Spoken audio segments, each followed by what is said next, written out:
Hello everyone my name is Sunny welcome to Sunny coaching classes. ਅੱਜ ਸਾਡੇ ਨਾਲ ਨੇ ਰਵਨੀਤ। ਇਹਨਾਂ ਨੇ ਪੀਏਯੂ ਦੇ ਵਿੱਚ ਬੀਐਸਸੀ ਐਗਰੀਕਲਚਰ ਦੇ ਜੋ ਦੋ ਐਂਟਰੈਂਸਸ ਨੇ ਸੀਈਟੀ ਤੇ ਬੀਐਸਸੀਟੀ ਦੋਨੋਂ ਕਲੀਅਰ ਕੀਤੇ ਨੇ ਬਹੁਤ ਵਧੀਆ ਰੈਂਕ ਦੇ ਨਾਲ। ਇਹਨਾਂ ਤੋਂ ਇਹਨਾਂ ਦਾ ਐਕਸਪੀਰੀਅੰਸ ਜਾਣਾਂਗੇ। ਤਾਂ ਸਟਾਰਟ ਕਰਦੇ ਹਾਂ ਵੀਡੀਓ।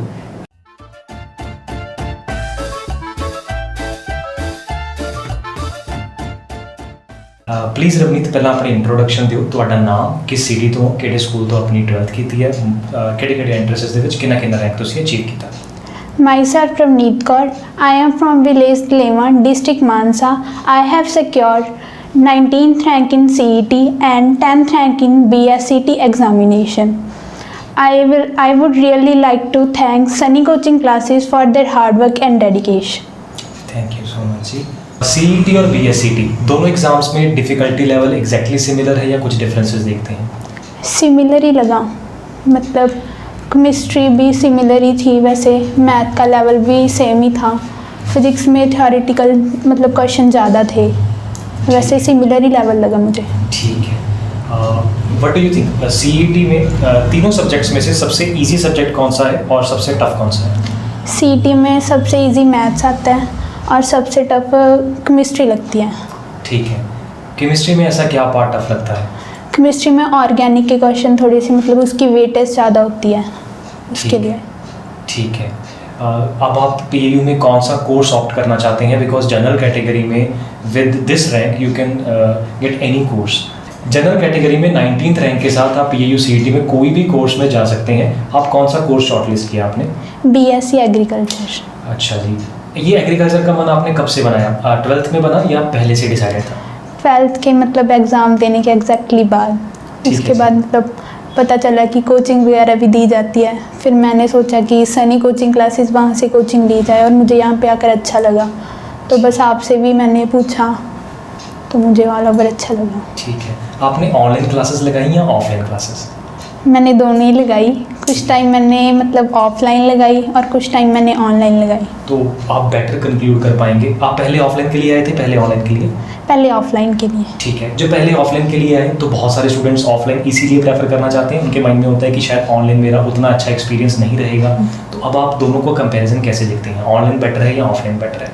वैसे दोनों ही अच्छे हैं, लेकिन मतलब ऐसे होता है कि ऑनलाइन अगर हम घर पे रहते हैं तो ज़्यादा टाइम मिलता है पढ़ने के लिए। जैसे मैं मतलब अप डाउन करती थी तो मुझे टाइम कम मिलता था, और ऑनलाइन में मुझे मतलब टाइम पूरा प्रॉपर मिला। मैंने 1 मंथ लगाया है तो मेरा मतलब उसमें ज़्यादा प्रैक्टिस हो गई तब। ठीक है, ठीक है। सीईटी की प्रिपरेशन के लिए कौन सी बुक्स या नोट्स हमें प्रेफर करने चाहिए? नोट्स तो जो आप देते हो वही सफिशेंट है करने के लिए, लेकिन मैंने बुक्स मतलब मैथ में आर डी शर्मा किया था 11th और 12th दोनों का, और फिजिक्स और केमिस्ट्री मैंने प्रदीप से की थी। ठीक है, ठीक है। एग्ज़ाम का डिफ़िकल्टी लेवल बोर्ड एग्जामिनेशन से रिलेटिवली इजी है, सेम है, या बोर्ड से तो थोड़ा हायर ही होता है सीईटी? हाँ जी, बोर्ड से थोड़ा हायर था। बोर्ड्स में कई सारे चैप्टर्स एंड टॉपिक रिड्यूस रहे होंगे, इनमें उनके भी क्वेश्चन आते हैं कि नहीं आते? आते हैं उनके क्वेश्चन भी। ठीक है। हाँ जी। ठीक है। Out of NCERT, out of text book भी कुछ पोर्शन आ सकता है, या जो उतना बुक्स में दिया है उतना ही काफ़ी है सीईटी के लिए? नहीं, आउट ऑफ सिलेबस भी आ जाता है, मतलब जैसे बुक्स में एनसीईआरटी में कम होता है लेकिन उससे भी ज़्यादा आता है यहाँ पे, जो आप जैसे करवाते हो उसमें सभी कवर हो जाता है। ठीक है। ऑफलाइन में तो चलो जब आपको कोई डाउट हुआ आपने टीचर से पूछ लिया, ऑनलाइन में आप अपने डाउट्स कैसे क्लियर करते थे? या तो सर क्लास में ही पूछ लेते थे मैसेज वगैरह करके, या फिर आपको व्हाट्सएप पे क्वेश्चन सेंड कर देते थे तो आप सेंड कर देते थे, उससे इजीली समझ आ जाता था। ठीक है जी। आपकी कोई एक्स्ट्रा क्लासेस भी रही हैं? हाँ जी, आप बहुत एक्स्ट्रा क्लासेस लेते थे। ये शिकायत है कि नहीं, मतलब अच्छा लगता था कि टीचर्स हमारे लिए इतना कर रहे हैं ना। ठीक है। हाँ जी। ठीक है। चलो संडे को तो फिर छुट्टी होती होगी, सारे संडे रिवाइज कर सकता बंदा? नहीं, संडे को भी क्लासेस हो जाती थी, लेकिन वो मतलब ठीक था क्योंकि रिवाइज हो जाता था, आप दोबारा भी सिलेबस रिवाइज करा देते तो वो अच्छा लगता था। ठीक है। फुल सिलेबस के मॉक टेस्ट कितने के यूज़फुल होते हैं सीईटी प्रिपरेशन के लिए? होते हैं काफ़ी, मतलब हमें पता लग जाता है कि कौन मतलब कितने के लेवल का एग्ज़ाम रहेगा या कैसे क्वेश्चन आएंगे, उससे हेल्पफुल है वो। जो हमने मटेरियल प्रोवाइड किया था उनमें से क्वेश्चंस सिमिलर भी देखने को मिले? हाँ जी, काफ़ी क्वेश्चन सिमिलर भी होते हैं, जो आप मतलब नोट्स वगैरह प्रोवाइड करते हैं वहाँ से भी काफ़ी क्वेश्चंस बन जाते हैं, वो हेल्प करते हैं वहाँ पे। ठीक है, ठीक है। हमें थ्योरी के ऊपर ज़्यादा प्रैक्टिस करने की ज़रूरत है या क्वेश्चंस की ज़्यादा प्रैक्टिस की ज़रूरत है फॉर सीईटी? अगर थ्योरी अच्छे से क्लियर है तो क्वेश्चंस की ज़्यादा प्रैक्टिस करनी चाहिए। अगर थ्योरी नहीं क्लियर, पहले वो क्लियर करके फिर क्वेश्चंस करने चाहिए। ठीक है। आपका स्टडी साइकिल क्या होता था? कितने आवर्स की क्लास, कितने टाइम आप डेली प्रैक्टिस को देते थे एग्ज़ाम से पहले? जैसे सुबह क्लास लगती थी 7 से 10 तक, उसके बाद मतलब 10 से 11 फ्री रहकर 11 से 2, या फिर उसके बाद 1 घंटा फ्री रहकर फिर 3 से 6 ऐसे, और शाम को फिर क्लास लगती थी, उसके बाद 2 घंटे फिर दे देते थे। ठीक है, ठीक है। इतना हार्डवर्क की आदत आपको +1-2 के टाइम से थी या उसके बाद इतने प्रैक्टिस करनी स्टार्ट करी? +1 और +2 में मैंने इतनी हार्डवर्क नहीं किया, मैंने 10th में अपने किया हुआ है और उसके बाद अब किया है। ठीक है। ये +1-2 कोविड के पीरियड में आदत हट गई? नहीं, 10th मेरी कोविड में थी। अच्छा। तब मैंने ज़्यादा किया था, लेकिन तब एग्ज़ाम नहीं हुए। ठीक फिर है। +1 +2 में इतना नहीं किया, अब ज़्यादा किया है। ठीक है। तो ये जर्नी मतलब पहले कम प्रैक्टिस की आदत थी या प्लस बोर्ड्स के बाद इतनी प्रैक्टिस की रिक्वायरमेंट रही, इतनी करी, ये ट्रांजिशन मुश्किल नहीं लगी कि इतना पढ़ना पड़ता है यार? पहले पहले लगता था, फिर आदत मतलब पड़ जाती है तो फिर वैसे ही लगने लग जाता है कि हाँ ठीक है, करना ही है। ठीक है। जब हम प्रेपरेशन स्टार्ट करते हैं ना, फर्स्ट क्वेश्चन माइंड में ये आता है कि इतना बड़ा सिलेबस है +1-2 का, बाप रे बाप, और टाइम इतना कम है, 2 महीने 3 महीने 4 महीने, क्या इतने लिमिटेड टाइम में ये सिलेबस कवर भी हो पाएगा? क्योंकि प्रेपरेशन तो उसके बाद की बात है। आपके मन में आया कभी ऐसा? हाँ जी, आता था, लेकिन जैसे जैसे करते जाते हैं, अगर साथ साथ करते रहो तो इतनी डिफ़िकल्टी नहीं आती, क्योंकि हो जाता है ईजीली। ठीक है। आपका रैंक बहुत अच्छा है, 19th in general category, but फिर भी लेट्स से अगर आपको रवनीत वापस पास्ट में जाने का मौका मिले, आप अपने आप को या अपने आप को कैसे गाइड करना चाहेंगे कि यार रवनीत तो ऐसे नहीं, ऐसे करेगी तो और भी बेटर हो सकता है, या इस चीज़ को ऐसे कर लेंगे तो और भी एनहांस हो सकती हैं और इजीली वे में बेटर स्कोर किया जा सकता है? कुछ ऐसा लगता है? हाँ जी सर, मतलब जैसे कि पहले इतना पता नहीं था ना, जैसे आपके पास भी आए तो ज़्यादा पता लगा कि कैसे करना है। मतलब अगर हम शुरू से ही अच्छे से ध्यान दें तो ज़्यादा स्कोर बेटर भी हो सकता था, या फ़ोन वगैरह कम चलाएं, वो भी हम क्योंकि ज़्यादा यूज़ करते हैं तो उसके कारण। हाँ जी। ठीक है, ठीक है। आपके पीरियोडिकली टेस्ट भी होते थे? हाँ जी। ठीक है। पीरियोडिकली जो आपके टेस्ट होते थे उनका लेवल और एग्ज़ाम में जो क्वेश्चंस आते थे उनका लेवल समहाउ सिमिलर था? हाँ जी, वैसे सिमिलर ही होता है, मतलब अच्छा भी ठीक होता है, सिमिलर से ही। ठीक है। ड्यूरिंग द जर्नी आपके रोल मॉडल या सोर्स ऑफ इंस्पिरेशन क्या रहे?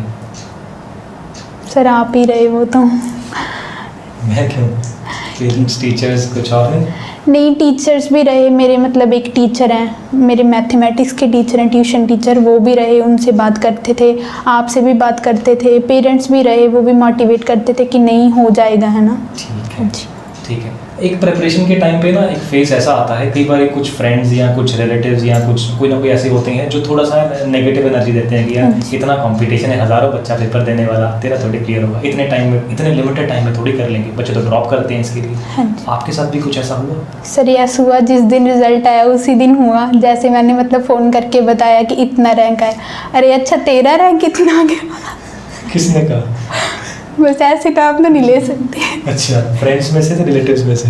रिलेटिव में थे। अच्छा, वो कहते किसी और का देख लिया होगा, फिर से चेक कर। हाँ जी, फिर मैंने 3-4 बार चेक भी किया कि ये मेरा ही है। अच्छा, हाँ जी। ठीक है, ठीक है, ठीक है, ग्रेट। नेक्स्ट ईयर भी कुछ बच्चे सीईटी देना चाहते होंगे, आप उनको क्या टिप्स देंगे कि कैसे उनको भी प्रिपरेशन करनी चाहिए ताकि वो आपके जैसे अपनी एडमिशन को श्योर कर सकें?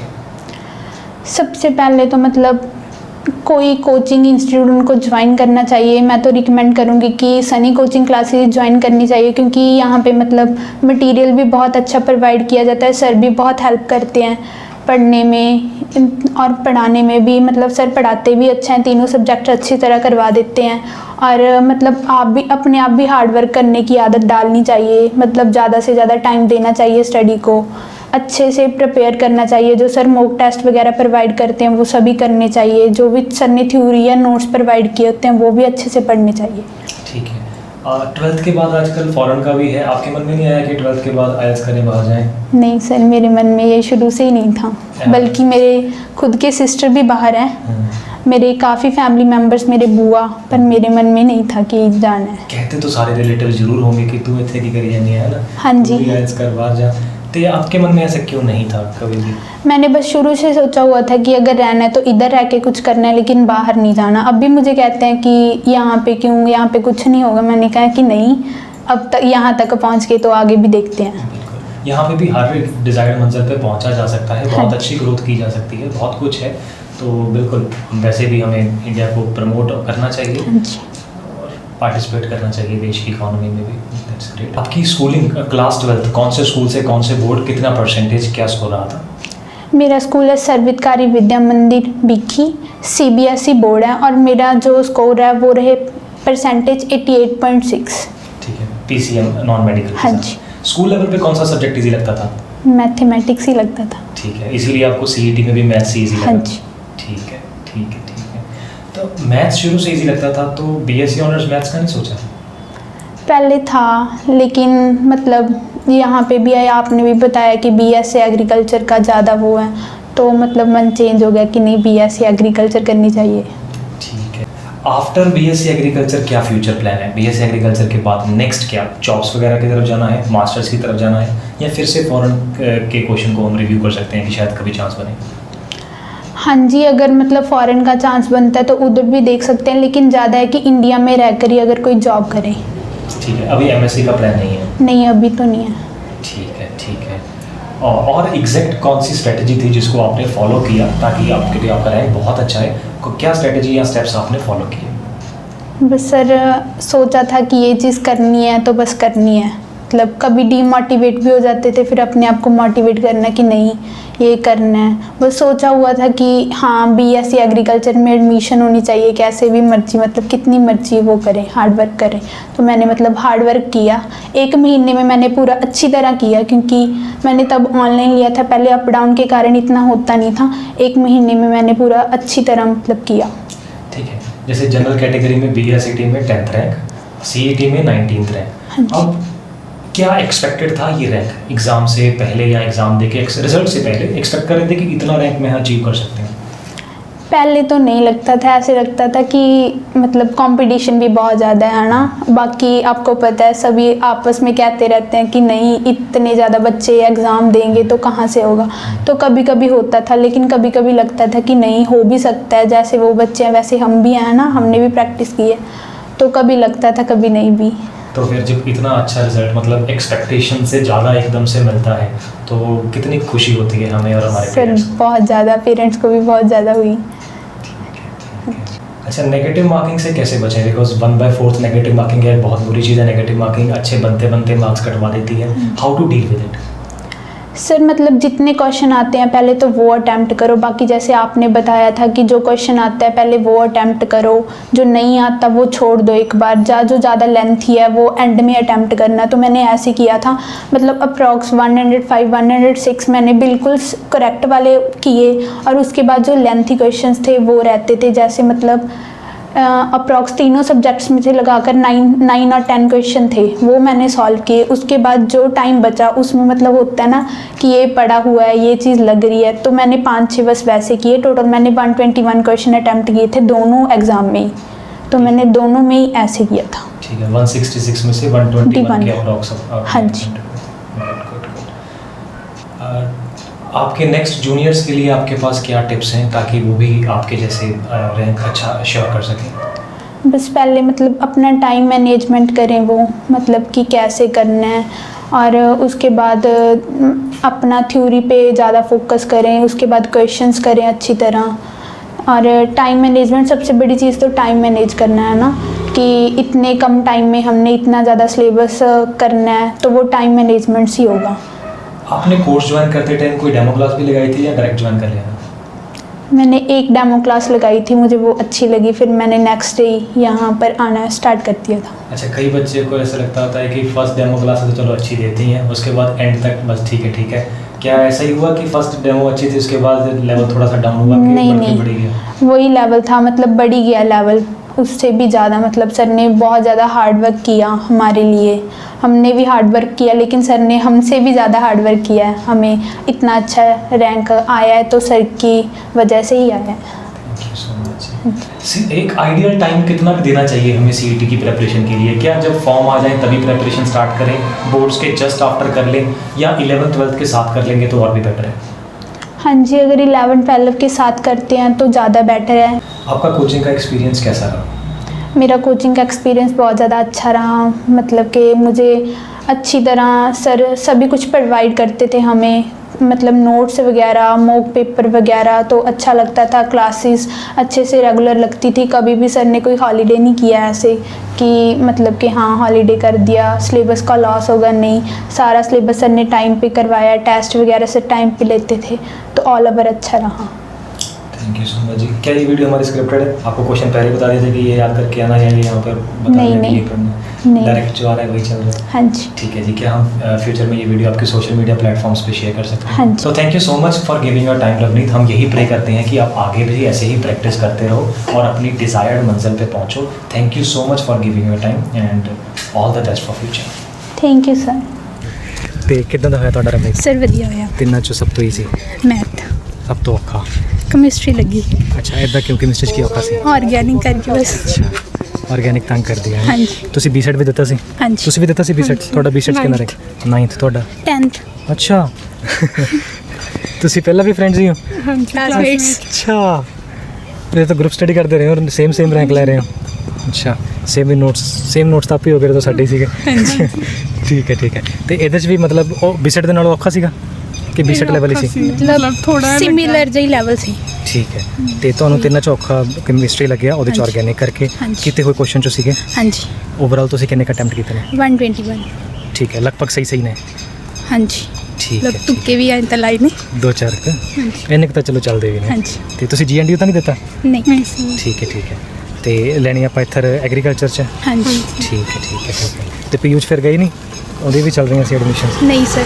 ਠੀਕ ਹੈ, ਗ੍ਰੇਟ। ਹੋਰ ਕੁਝ ਕਹਿਣਾ ਚਾਹੋ? ਕੁਝ? बस बढ़िया लगे ਤੁਹਾਡੇ ਕੋਲੇ ਆ ਕੇ। Thank you। Thank you so much. Thank you.